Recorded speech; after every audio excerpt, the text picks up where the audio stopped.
মুন্সিগঞ্জের শ্রীনগরে পরকীয়া প্রেমিকসহ স্ত্রীকে হাতে নাতে আটক করে পুলিশে সোপর্দ করেছেন এক সৌদি প্রবাসী স্বামী। এই ঘটনায় থানায় মামলা দায়েরের পর আসামিদের আদালতে পাঠিয়েছে পুলিশ। অভিযোগ সূত্রে জানা যায়, ২০২১ সালে বিয়ে হওয়া সৌদি প্রবাসী তানভীর আহমেদের ৩ বছরের একটি কন্যা সন্তান রয়েছে। তানভীর প্রবাসে থাকার সুযোগে উপজেলা চেয়ারম্যান কার্যালয়ের গাড়ি চালক সুজনের সাথে বিয়ে বহির্ভূত সম্পর্কে জড়ান তার স্ত্রী মাহিয়া।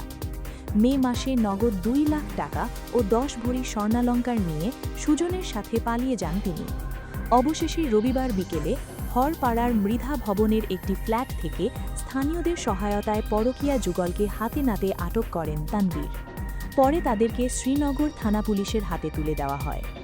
শ্রীনগর থানার অফিসার ইনচার্জ জানিয়েছেন, স্বামীর দায়ের করা মামলায় তাদের দুজনকে গ্রেপ্তার দেখিয়ে আদালতে প্রেরণ করা হয়েছে।